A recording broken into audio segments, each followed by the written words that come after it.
All right, so excellent. So again, I know Bill said thanks, but thank you so much for coming, guys. It's always a lot of fun. I remember we did this last year.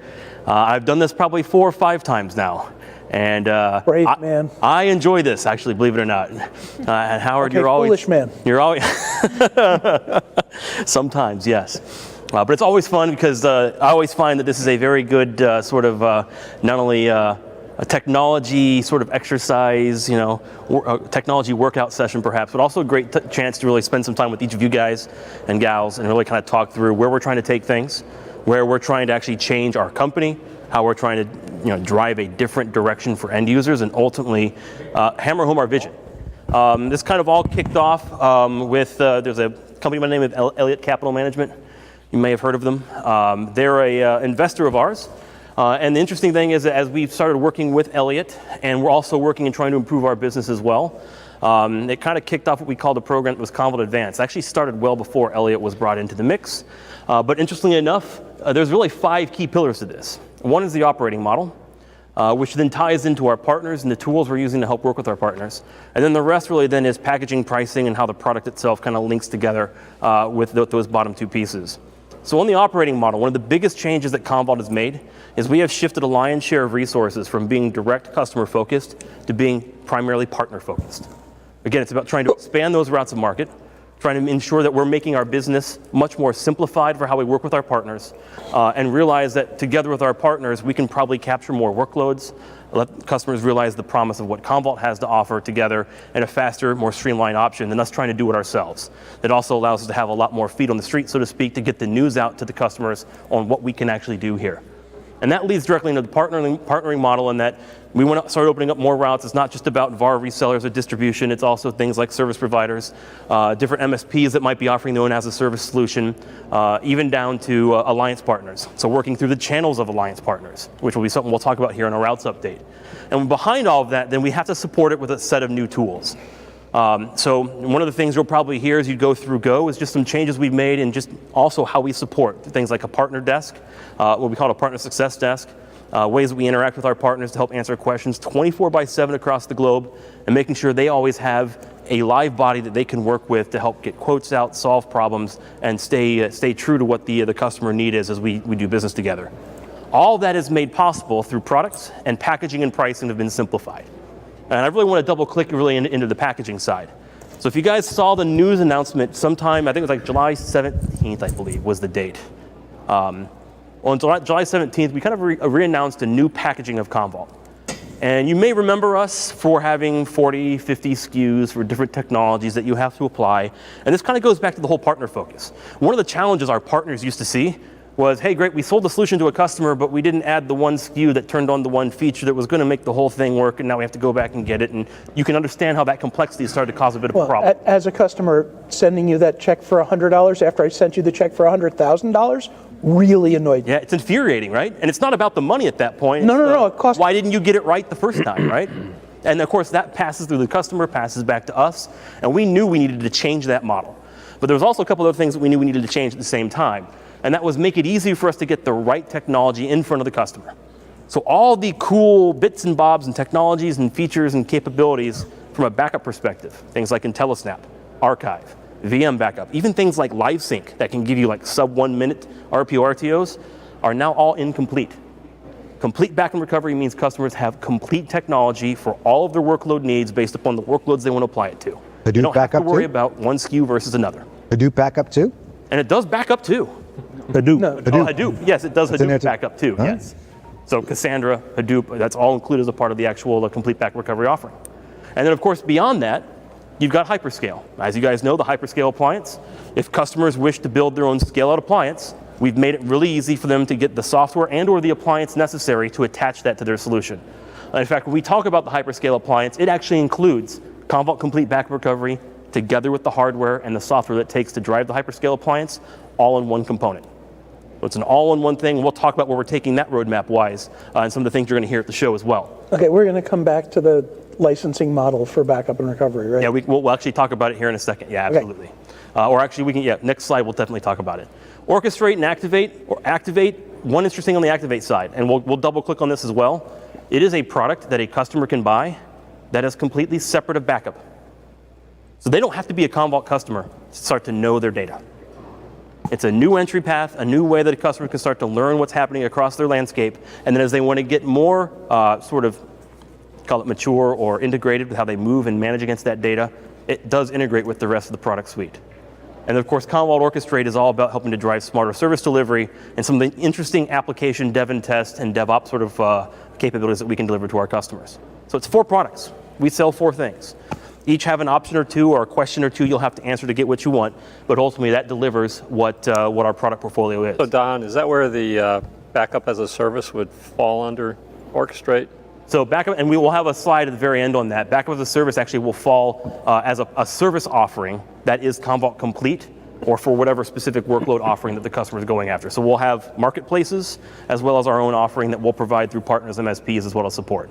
And I'll talk you through that as a part of the final piece of the agenda. Okay. You are going to double click on each one of those then going forward in this? So, so you want to talk licensing for each one then, right? Not licensing. I just want to, as you go in, Orchestrate was a big one that kind of bubbled up for me when I saw that. So okay. We're going to talk more about that later on? Or? Let's do it now. Let's do it now. So from a backup recovery perspective, and I don't think I included the slide that had all of the actual capabilities built into it, but let's at least just talk backup complete first, and then we'll go to the other ones as well.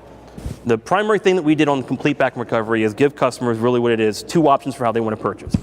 Based upon the way their infrastructure is set up, so number of VMs or number of sockets, number of operating instances for physical file systems, you name it, number of end users for what they might want to do for endpoint backup recovery, and basically, or if they would rather, switch that to just front-end terabytes. I don't worry about counting stuff, just give me capacity and let's go. And those are the 2 options that we're giving customers for how they can license. Okay, by front end, you mean data protected, right?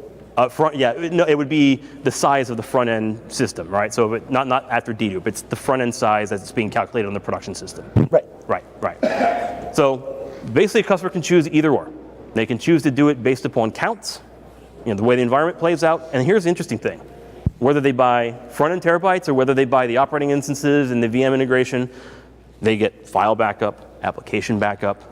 They get all the techniques for live sync, for failover, failback that's tied in with the disaster recovery sort of idea within complete backup recovery. They have all the application coverage. They have the option to do all of the Cassandra, Hadoop, MongoDB, you name it. Those applications are all included. It's complete. It is all the technology you need, including things like IntelliSnap and more, to drive the level of RPO and RTO that you need without going and having to worry about buying more products. They still have the option under both those models to do as many data mover media agents as they need, as much backend capacity as they need, as much cloud consumption as they need of say S3 target storage or whatever? Correct. And then if they want to add hyperscale on top of that, so if they then want to build a scale out environment, then it's just the number of terabytes that you're attaching hyperscale to for backend infrastructure. So we all know that not everything necessarily has to go to a scale out infrastructure. So you can still do scale up and dedupe and all those different components on the typical, if you have an Isilon or a NetApp or whatever type of backend NAS that you want to back up to, great, have at it. You want to move data to the cloud, have at it, no problem. You want to start doing some of the scale out for how you're managing the sort of the capability for your backup infrastructure, well then that's where you add on hyperscale and now you're off and running as well. So how does that translate to support? Because on the back end, support for those different solutions are different. Is it support costs? So my hyperscale or whatever my appliance model is versus my SaaS model versus my on-prem model, is support one fixed cost? So if you're doing a SaaS model in a subscription form, obviously that will be included as a part of the subscription. If you're buying for on-premises, we actually have a couple ways that customers can license. The preferred way now is actually also through a subscription model. So as you select all of this, it all gets rolled into a subscription-based price, which basically then you're buying on a certain term, and support is included. And then when that term ends, it's okay, do you want to continue down that subscription path, or do you want to go a different direction? That's up to the customer. Obviously, that puts the onus on us to continue to deliver a high level of service so that they want to renew when they get to the end of that subscription. They can still buy perpetually, which they would still have a percentage of list cost or sell price that is maintenance, is kind of that old traditional legacy way of buying. But we're seeing more and more customers start to move towards that subscription level pricing. So what happens to my data in both models, from the perpetual on-prem to the subscription, whether it's subscription on-prem or a subscription in the cloud? What happens to my data at the end of the subscription? Right, so if, say, the licensing ends, that's kind of what you're getting to, right? As long as you still have the infrastructure or access to it, or you're paying the Azure AWS licensing costs, you can still restore it. It's still there. You just can't add more data to those infrastructures. And that's really the way we've always worked. And that's frankly, that's kind of a testament also to how our infrastructure works.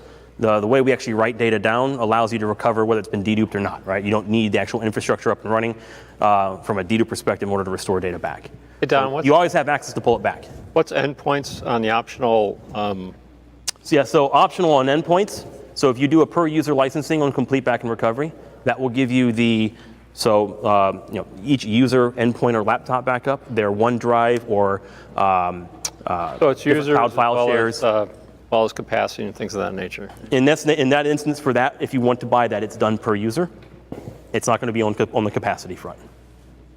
Also on the appliance model, can you go into a little bit of, because we're talking about a subscription model with appliance. Yes. Can you just go into a little bit about how that works from a customer perspective? Yeah, sure. So if we're talking the hyperscale appliance, right? That is actually a subscription license as it is out of the gate, because you've got hardware that's going to not devalue. That's a word that always escapes my mind in these presentations. Depreciate. Thank you.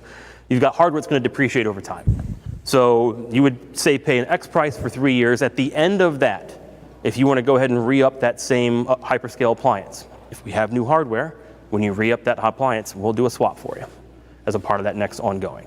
So that's kind of the benefit of, I wouldn't call it evergreen per se, but just making sure you're always most up to date with hardware, with sizes, et cetera, as you continue to go forward. And that's part of the program. That you can swap in the new hardware, scale and grow, and add different types to it as necessary. So who owns the appliance in that case? You or the customer? From an OpEx, so it's an OpEx, it's a true OpEx deliverable. Correct. Okay. Now, if the customer decides to do Commvault Complete Back and Recovery as a service, and we decide we're going to have hyperscale as a part of that in the infrastructure that we're running for them, well, in that case, they're just paying for the outcome, and whatever infrastructure, however we manage it, that's back obviously to our business or to our partner's business if we're doing it through a partner. But we'll touch on that at the end. So the customer owns the hardware? If they buy the appliance, whether it's through a subscription or perpetual, they essentially will own the hardware, and if they continue the term after it's gone that 3 or 4 years, then we'll refresh it with new and swap out. And what's the level of pain to swap out for a customer? There's no charge. No level of pain. Oh, level of pain. In other words, so it's fairly seamless, frankly, because what ends up happening is you would bring in the new appliance. It's not like you actually take the guts out of the hardware and replace it with new, right? The new appliance would come in, get powered up, get logged into the same comm cell that the customer is using. Right. And then from that point, it is just a simple 2 mouse clicks to take the policies that are on the current hyperscale appliance, migrate them to the new, and then we can turn down the old once it's done. okay. Well, really that I like the hand waving around and transfer those petabytes of data. So that's the pain part I was looking If it's over a 10 gig or 100 gig network, depending on what the customer has from a backplane perspective, that data can move pretty darn quick. We have seen performance on our hyperscale, on the larger form factor hyperscale appliances, move over 100 terabytes of data in a given hour with synthetic fulls. So there was last year when we were talking about pricing models for hyperscale, there was a cliff where subscription no longer made sense for hyperscale from a cost perspective. So you wouldn't get necessarily into this petabyte problem, this pain problem in the petabyte sense. So from a cost perspective, is that still the case? Is the subscription model to hardware still economically infeasible for petabytes and petabytes of storage? And if you remember, that was because we were using 1U smaller capacity servers for how we're building the hyperscale appliance. Give me to the hyperscale point, and we'll show how we're expanding that family to solve part of that problem, number one. But then also that's where the reference architectures with many of our go-to-market routes to market partners gives us that multi-petabyte in a much easier form factor, so to speak, right? Where you're not paying for all the power supplies and all the CPUs that build with each node, and you're kind of getting that economies of scale with the larger form factor servers. And by the way, too, I think Jeremy Allen will, I think, be presenting at some point in this, and he's on our strategic licensing team, so you can also pepper him with any answers that I didn't give you that were strong enough as we go through this. Okay.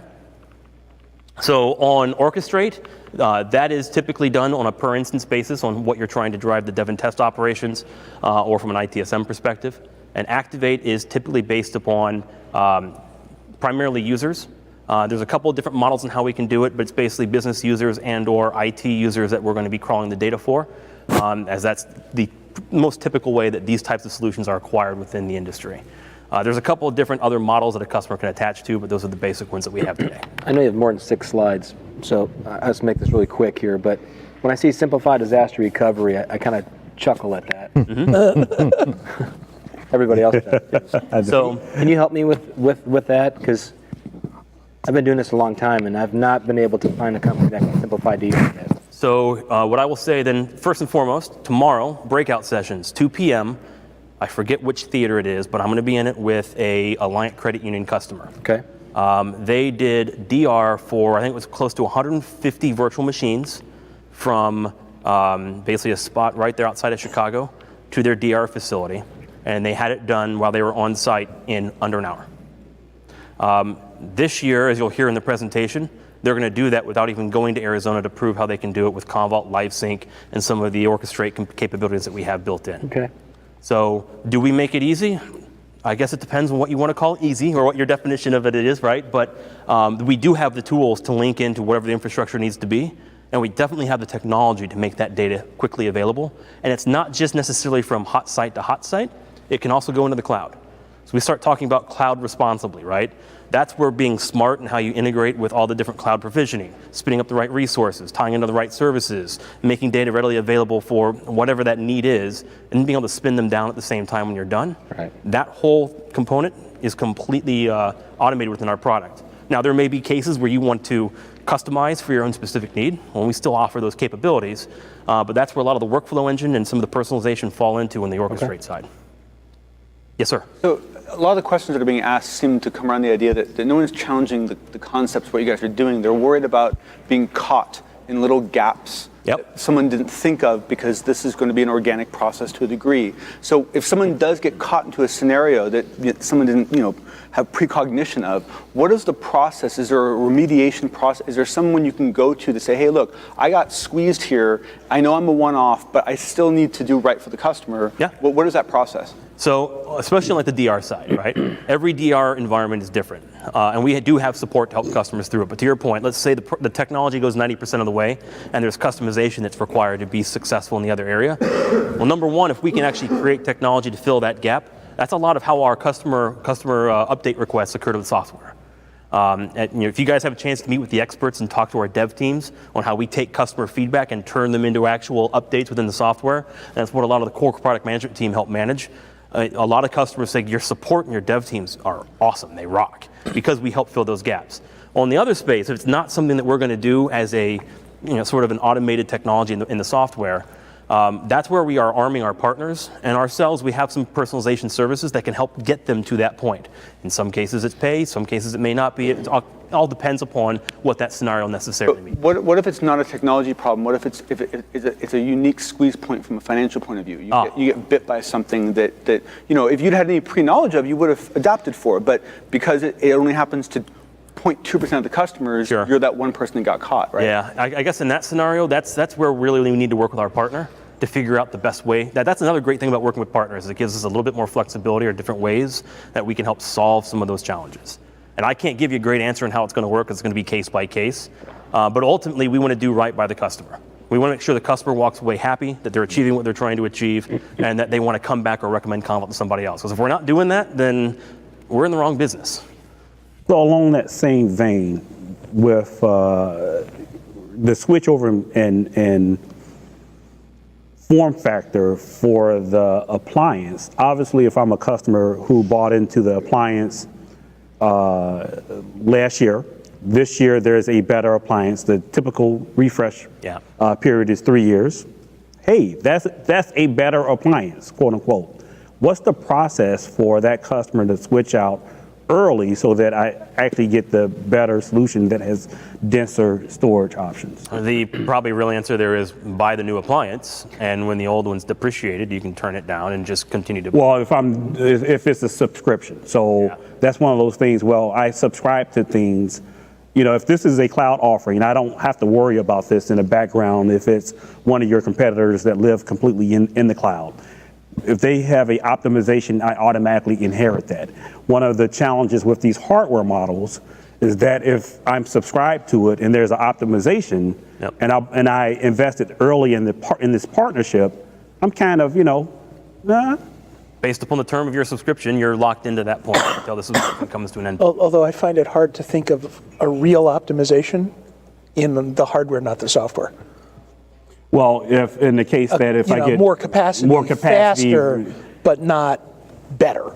Yeah. Right. And that's going to be, that's some of the value of the cloud. It's also, it's the power of having some of that elasticity versus something that's on-premises box. But there's pros and cons to both sides. And that's up to the customer and the partner and whatnot to determine what's the best solution for them. But if you're really afraid of that, don't subscribe to hardware. Yeah, the concept of subscribing to hardware is odd. No, but here's the thing: is that we have seen other cases. I've even been part of product teams where we've done this, and we've said, look, once a year or once every 4 quarters, there's some kind of cadence say you can refresh. And what we found in most cases was there's so much gravity involved in changing that the company rarely got burned by it, and the customers rarely actually used it. But it was like this comfort. It was a huge security blanket. Is a financing vehicle outside of Commvault, like a leasing company, like firms that I know, like that I work for, actually have. And instead of buying the hardware, you're putting it under a lease that has a technology refresh option, and so the pain on that is a lot less. Now, Commvault can partner. Some of the distribution partners have leasing, like Arrow, for instance, has their own leasing. So that would probably be the best way for everybody to be made whole. I mean, the customer still ends up paying more because there's still value left in that hardware, but they just spread that debt into a place where it doesn't matter. Well, you're betting that there's going to be a hardware refresh that justifies the cost. I'm saying if you have to do early, like he said. Right, early. There's a way. If that's a concern and you want to basically reduce that risk, then there's going to be a cost to reduce that risk by somebody. That's the value of a partner. I mean, it's a real concern because, how often does any device you buy that was meant for a project still support that project even halfway into its cycle, right? Yeah. And so the fear of having something that is good now but might not be what you need later is very, very intense for a lot of people. Well, so having some way to mitigate that's important. I completely agree. Like, looking at SAP HANA, you buy this stuff, you put it under a 3-year depreciation, a year and a half into the project, and realize, man, this wasn't enough. And you have to basically chuck all of that hardware and expand it. So whenever you're looking at a digital business project, whether it's a digital transformation, so whether it's data protection, analytics, etc., it's really hard to gauge how much you're going to need 2 years from now. But isn't that why I'm buying something that's scale out? That's right. Bingo. That's right. That Well, if we're talking about speed and capacity and not features, when I run out of speed and capacity, I can go from 6 nodes to 8 nodes. Yeah. But features still do come in, and a lot of this isn't real. It's emotional, right? It's helping customers feel safe. Yeah, features come in, but features are in the software. In this kind of environment, I find it hard to see something in the hardware that is so new that I need it that I can't get by just adding a couple more nodes. We're inviting the agreement, all of us. I think the difference Okay, is well then that let's let him get off the second slide like And by the way, Russ the world, suggested. to your point, the world has changed in that the killer feature really doesn't exist much anymore. It's how easy can I get to that outcome? Well, it's not so much that the killer feature doesn't exist anymore. It's that Commvault makes software that they run on x86 servers, and if you come up with a software update, you'll give me the software update. When Intel comes out with a new x86 server, it's just bigger and faster. Exactly. So, I do want to cover this. This is important. Why complete? And what is it that makes complete? And there's actually a small little twist for how we talk and explain to customers what we're trying to do here. It's a bit of a vision twist that maybe seems like no big deal, but really it means the world here. It's complete because it is one product, number one, for what complete backup recovery is, in which you have all the technology for all your workloads across whatever infrastructure you need with the use cases that Commvault supports for your need right then and there. And it's pay for what you need as you go. So what does that really mean? What is that shift? That shift means that we're no longer going to try to sell you on why our technology widget is the right thing to use and try to find a workload to make it fit for. Instead, we're going to make sure that you have all the technology innovation that we're creating, and we're going to help focus on different workloads that you have a pain point for that we believe Complete will solve. It's focusing on adding more workloads, adding more data types, not trying to put more technology into a customer environment, because they're already going to have everything they need when it comes from Complete, and they just pay for what they need as they go based upon workload. A big shift. And we also think that by combining everything together as one, we are kind of turning this market a little bit on its head.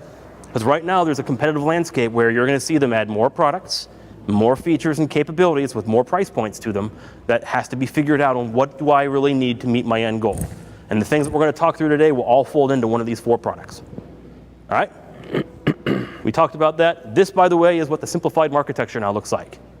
Commvault Complete Backup Recovery with high-risk scale, orchestrate and activate, using whatever infrastructure and storage type that you want that combines our virtual data repository that spans them all with the smart 4-dimensional index that helps us drive what we do with activate and more, together with an automated policy engine and the implementation of some AI and machine learning that we'll talk about. So this is the really key shift from a vision perspective. For a while, we've been known as the most powerful technology company for backup. We can do all these cool different things, but they might be kind of complex. So I think you guys kind of said that maybe 2 years ago, 2 times ago when I said this. Hey, cool stuff, it doesn't seem so easy. Over this time, part of Advance, we needed to shift that mindset. We weren't going to give up powerful, but powerful was going to turn into the adjective of what the state of the software would be, and that is simplicity. And that means how we work with our partners, how we deliver on outcomes, more importantly, how we can take some of those really tedious tasks that have to happen day by day, or often I like to talk about the Tetris game that customers sometimes play in doing scheduling and prioritization and maximizing backup windows and performance. Throw that out the window. Let's let the software work for you and do that.